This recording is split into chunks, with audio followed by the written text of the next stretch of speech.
It's my honor to present the Cervi Angeletta Coradini Mid-Career Award, even though Rachel kind of stole my thunder a little bit. And this is a mid-career award given annually to a scientist for broad, lasting accomplishments related to the Cervi fields of interest. Angeletta Coradini was an Italian planetary scientist whose theories and instruments made our solar system a more familiar place and who has inspired astronomers around the world. She was a co-investigator for NASA Lunar and Planetary Research, a member of the science team for CIRS and VIMS instruments, or CIRS and VIMS instruments, and PI of the VIMS Visible Channel on the Cassini-Huygens mission, among many others. This year, we are honored to present the 2018 Angeletta Coradini Mid-Career Award to Dr. Barbara Cohen. Dr. Cohen's main scientific interests are in geochronology and geochemistry of planetary samples on the Moon, Mars, and asteroids. She's a PI on several NASA research projects, a member of the Mars Exploration Rover mission team, still operating Opportunity, and the principal investigator for Lunar Flashlight, a lunar CubeSat mission that is slated to launch in November of this year. She has participated in the Antarctic search for meteorites over four seasons, and where she helped recover more than 1,000 pristine samples for the US collection. And asteroid 6186 Barb Cohen, all one word, is named for her. Also, a small tidbit about Barb is that she has been to all 7 continents, all 50 states, and all but 2 baseball stadiums. And I believe she is looking for invited speaking opportunities in Dallas and Toronto. So please join me in welcoming and honoring Dr. Barbara Cohen.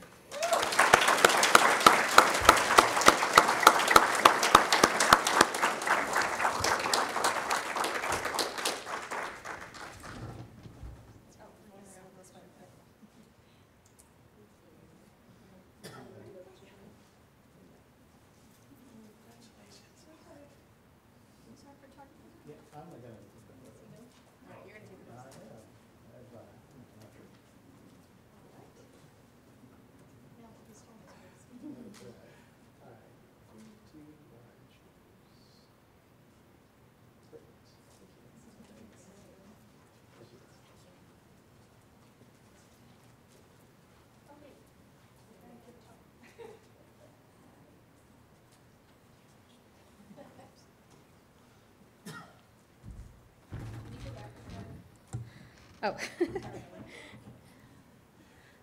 Can you go back a slide? No, I don't think it's the same slide set. We can do it later. Okay. Well, thank you everyone for having me here. I've told people this is my first scientific award, so thank you very much. And it's a great pleasure to be here. I've had some correspondence with the Coradini family, which has been really lovely. I didn't know Angeletta, but I know about her. I know her work, and I know the effect that she had on a lot of people's lives. And so I can only hope to be half as good. I wanted to thank Cervi as well. I'm on 3 Cervi teams, which has been a great privilege and pleasure. Bill Blackie, Jen Hallman, and Dan Britz. Thank my family and my partner, Rob. And I can't even thank all of the collaborators, reviewers, colleagues, some of the reviewers who have been so helpful to me over the years. So thank you, everyone. Noah Petro actually asked me to go through a little bit of my career path as well. Rachel really already gave you all the life lessons, and I will just echo what she said. It's everyone takes a different path and everyone works it a different way, and you should take your path. So I was destined to be a geek. I was born on Pi Day, which is also Albert Einstein's birthday, but I did get into a little music. I went to SUNY Stony Brook. I did not know I wanted to be a scientist until I went to college, and then I discovered you can make my name out of radioactive elements, including argon, which is like prescient. So, okay, I mean, there's really nothing else that I could be but a scientist. And I worked with Don Lindsley, as did Rachel. We were doing some synthesis experiments, but actually I did my senior thesis with him, but I got to work in all the labs at Stony Brook, which was an amazing, amazing opportunity. I chose Stony Brook because it was the furthest state school from my home. that was the criteria, and it turned out to be an amazing experience. Stony Brook did a lot of the original lunar sample analyses, and they actually have a great geochronology lab, which I did not work in, but I worked in a lot of other different labs, and it was an amazing experience that made me think, oh, I really want to go do lab science. Then I went to the University of Arizona, so I just went straight to school. I figured, well, if I'm going to be a scientist, I better go get my PhD. I had a very similar experience to Rachel, where I was like, all right, well, I'm already in debt for undergraduate. Well, I might as well be in more debt and go straight to grad school. And then they were like, oh, no, like, we pay you. And I was like, what? My family was like, that can't be true. And I was like, no, it is. So University of Arizona is where I picked to go, and I owe a great debt of gratitude to Tim Swindle, who is my advisor there, where I met an amazing cast of characters, some of whom you see here, who went on to amazingness themselves. And as Rachel said, too, your network of grad school friends is your network of friends forever. I had maybe multiple goals. I won't say one goal, but one of my most important goals that I set for myself was to publish my dissertation in Science or Nature, which amazingly I was able to do. So that was really, really gratifying. So I thank everyone who helped me be able to do that. I did 2.5 postdocs, one at the University of Tennessee with Larry Taylor, one with Klaus Kyle at the University of Hawaii, and of course the groups there. And I got those opportunities to really broaden out from geochronology, where my dissertation was. And actually I should mention, my dissertation started off as icy satellite stoichiometry and ices. And so I switched halfway through and went on to something totally different. You can do that. You can go to grad school for what you think you're going to do, and then you can switch. It's okay. And then I went and tried to do some more petrology and learn some more about actually how those rocks are put together and why we get what the ages really mean, what the history of the rocks was. And so Larry and Klaus and Serena Goodrich and Jeff Taylor and everyone was so great helping me with that. And then my partner, Rob, so my partner and I met in grad school. We spent those 4 years apart doing separate postdocs. When I was in Hawaii, he was in England. That's 12 hours apart.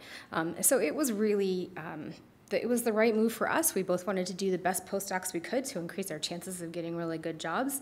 But it was tough. 4 years apart is no joke. So everyone, again, solves it differently. And we had an agreement that whoever got a permanent job first, the other one would follow. And I thought, oh, that's a great deal, because clearly I'm going to get a job first, and he's going to have to follow me, and that's going to be awesome. And it didn't work that way. He got his permanent job first at Los Alamos in New Mexico. And so I wormed my way into the University of New Mexico as a research scientist, which is a soft money position. I was lucky enough to get a grant very early on when I was still a postdoc, but it was a quarter time. So I had a quarter time funding. My salary was $40,000 a year, and I had a quarter of that. And so I had to live on that for a couple years. And so again, fortunately, I had a partner who was carrying us through those years. And it took me about 4 years to work my way up to full funding. So again, apply for everything, take your rejections, learn from them. And soft money is no picnic, but you can make it work. So not everyone starts off fully funded right off the bat. You can still make it work.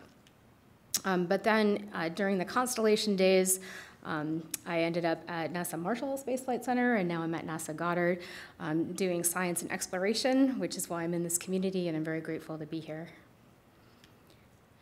Okay, what I really wanted to spend some time on was if this is a mid-career award. I got my degree 18 years ago, so what is going to go on in the next 18 years? And I'm really grateful to Rachel for saying this too, just throwing out ideas. What do we want to see get done in the next 18 years? So these are some of my ideas, some of the things that I hope to be working on for the next 18 years, but some of the things that you can work on too, and I would like to see some of these get done. I can't do everything.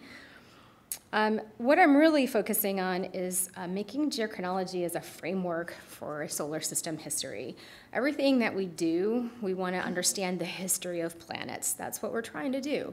We see something as a sandstone, we see something has been altered by water, we see a volcano's erupted, and those are all things that happen to make planets. Geochronology is what puts those in order, so we can understand the history of a planet and the order those things happened. We do that pretty routinely, and we're pretty good at it, right? So we've got all these kinds of time frames that you see, you know, here's one for Mars, here's one for the moon, here's one for Venus. We understand them to a greater or lesser degree. You can see this one with Mars Here's the basin chronology, and it's all just a big bunch of question marks. We don't really know, right? Each one of those is like a single moment in geologic time, but we've got error bars that are ginormous. We don't really understand when these things formed in an absolute time scale. So what we really need to get to understand how the solar system formed and how common events affected our planets, things like Bill Bakke was talking about, the bombardment history, the formation of planets, giant planet migration. What was the solar system doing during these times? The planets are the things that record those events, but we've got to be able to get them all onto a common framework. We've got to be able to put them all at the same time and hang them together and say, when was bombardment happening? When were oceans happening? When was volcanism happening? Put them all together instead of having them be all separate. So this is really what I've been working toward, and I think would be a really valuable contribution towards understanding the solar system as a whole, rather than the history of individual planets. How are we going to do that? Some of you know I'm working on in situ geochronology in addition to my laboratory work. And so this is an example where they're trying to look interested. Taking these kinds of in situ techniques, I'm not the only one working on this, there's a lot of people working on this, taking these to the different planets. We can't get sample return from everywhere as much as I would like it. So taking geochronology to other planets, making it a normal part of our planetary rovers and landers. A lot of people will say to me, well, why don't we just wait for samples? Because samples, we can do isotopes better with samples. That is absolutely true. But if you ever find yourself saying that, substitute something like APXS for your geochronology. We would never say, don't send a rover with APXS because we're going to sit back and wait for samples. Mars sample return has been something that I've been waiting for since before I was in grad school. We still don't have those samples. We can't wait for sample return. We've got to go out and make these things happen. Some things that I'm super excited about that I want to see happen, I'm not working in these fields, but it would be amazing if we could sit back in a chair like this and manipulate the hands of a rover and pick up the samples that we want. So this is a surgery machine. I actually have a friend in a hospital who let me in. Haptic feedback, virtual reality, augmented reality, telerobotics. We are way behind as a field on this. There's so much that we could be doing, and this is a form of human exploration. This is putting anyone who wants to explore those surfaces into the driver's seat so they can virtually be on the surface. So it's not just taking a person and putting them with a planet. When are we going to put a person on Pluto? That's not going to happen anytime soon, but we can put a robot on Pluto and we can have people sit there and manipulate things or drive around. We really need to be working on that. There are fields that are far ahead of us. But one of the things that we are doing, I'm also a member of the Curiosity Science team, and one of the things that we use is down here, this kind of virtual reality headsets where we can walk around a landscape, and then you can look at a rock, and I can say, I'm looking at this rock, and there's a little laser beam that shoots out of my eye, and then you can see which rock I'm looking at, instead of, no, the one to the left, no, the one to the right. So we can all be in the same environment and walking around from different perspectives and looking at things. So this is really kind of a novelty right now. We'd like to use it more for planning. We'd like to be able to use it for, hey, we should go to that rock, and I want to put the arm here, and I want to drill here, and I want to pick it up this way. And then the rover could just execute it. This is what we do on space station now with the Canada arm. They don't actually drive the arm. They say, what configuration is the arm now? What configuration do I want it to be in? And then software takes over and does that for you. We could be using those kinds of things. Sample returns from everywhere. Again, Mars sample return, man, I want Mars sample return. I really want to work on those samples. When we think about the Apollo moment that we had as sample analysts, what did we learn from the Apollo samples? We learned everything about planets, about not just the moon, but how planets formed, what the interior of planets was like, the formation of planets was like, the giant magma ocean, differentiation, volcanism, bombardment, all of these things we learned from those Apollo samples. If we get Mars samples, it's going to open up Mars for us, and we're going to have 2 planets, 3 with the Earth to compare to. But it's not just the samples. This is going to be our ground truth for all of our instrumentation. A whole generation of us grew up sending instruments to different planets. We don't have the ground truth for those on those planets. When we get those samples back, we're going to be able to recalibrate those instruments, if you will, or really understand what was going on. Everyone who has a remote sensing data set, even from orbit, you're all going to get to go back and write 3 more papers when we get the samples and we analyze them. So sample return is not just for the sample analysts. It's also for the remote sensing people. We're all going to win. So more sample return. But moon sample return from everywhere. I'm totally on board with the report that says let's go everywhere on the moon. And I wanted to slip this in. Don't fear the regolith, right? There's some arguments out there about lunar sample return that liken, geochronology as a history built up like you would have a stack of books, and the regolith is just you shredded it all, and now you can't understand anything because it's all mixed together, and you can't make heads or tails of it. And that is just not the case. That is a very naive view of the lunar regolith.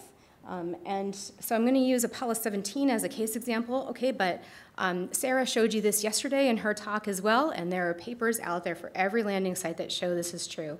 So in the case of Apollo 17, they landed on the edge of the Serenitatis Basin. There were 2 objectives, sample Serenitatis ejecta, which is hard, right? It's thrown to you, and the young basalt on the valley floor, which is what you land on. So you've got the things that you land on, and you want to pick up what you landed on, and then you want to pick up the ejecta from elsewhere. And I'll remind you that even though this is split rock, and there's Jack for scale, even though this is a boulder, this is still regolith. Regolith is the broken up parts at the top of the lunar surface. So this is not in place. This is not from a piece of bedrock. This is fractal all the way through, right? It's a breccia down to the very smallest pieces. So there is nothing on the moon, nothing that we sampled, nothing that the Apollo astronauts sampled, nothing that the Luna mission sampled that's not regolith. It's all regolith. There's bigger pieces and smaller pieces. So I would argue that the regolith that we sample is less like a big shredded pile that we can't decipher. Maybe it's a shredded pile. I could get on board with that analogy. But it's color-coded, right? We have all of the geochemistry that we can tease out what these things are. We don't just go into it blindly and say, well, I don't know what anything is. I'm just going to throw it in my machine and see what happens. We have the tools to decipher what these are and to put them together. And so here's the Apollo 17 case, where this is a paper, Brad Jolliffe's group and Randy Korotev, they've been really doing this for the 2 to 4, or sometimes the 1 to 2 millimeter fragments, where they've gone back and characterized just those fragments. So it's not soil. These are just incredibly small rocks compared to bigger rocks. So that's what this is here. This is calcium versus iron. And here's all the rocks that we picked up from the Apollo 17 site that were bigger than 5 grams. So these are the things you think of when you think of the astronauts bringing back rocks, right? They picked up rocks, they brought them back. Here's the analysis of them. And what you can see is, what did Apollo 17 go to do? It went to pick up the Barb basalt that was on the floor. It went to pick up the things that were thrown there from Serenitatis, which are these impact melt breccias. And then there's some foreign contributions. There's mixing. There's things get thrown there. That's actually fortuitous for us because we get some things from the Highlands crust, things like granites, things like exotic things. You can recognize those. They're really easy to separate out when you get the techniques to do this. So even though it's a big pile of stuff, we can separate out the components. So those are the things that the astronauts brought back. Now I'm going to overlay the very finest, not the finest fraction. These are the 1 to 4 millimeter particles. So these are the small rocks that are akin to when you would do a scoop sample and let out the fines and you just got the little rocks left. See if you can tell the difference between what they picked up and what you would pick up with a scoop sample. Is there a difference? It's the same thing. Right? That's the beauty of the regolith. You can pick up the 5-gram samples. You can pick up the split rock boulder. What it's made out of is the same thing. So don't fear the regolith. Don't fear sampling the regolith. Don't fear that you're not going to get what you would get with a trained field geologist. There's a lot of context that goes with being a trained field geologist. We want those notes. We want those things to happen. But we shouldn't put off getting sample return from lunar sites that are based on regolith.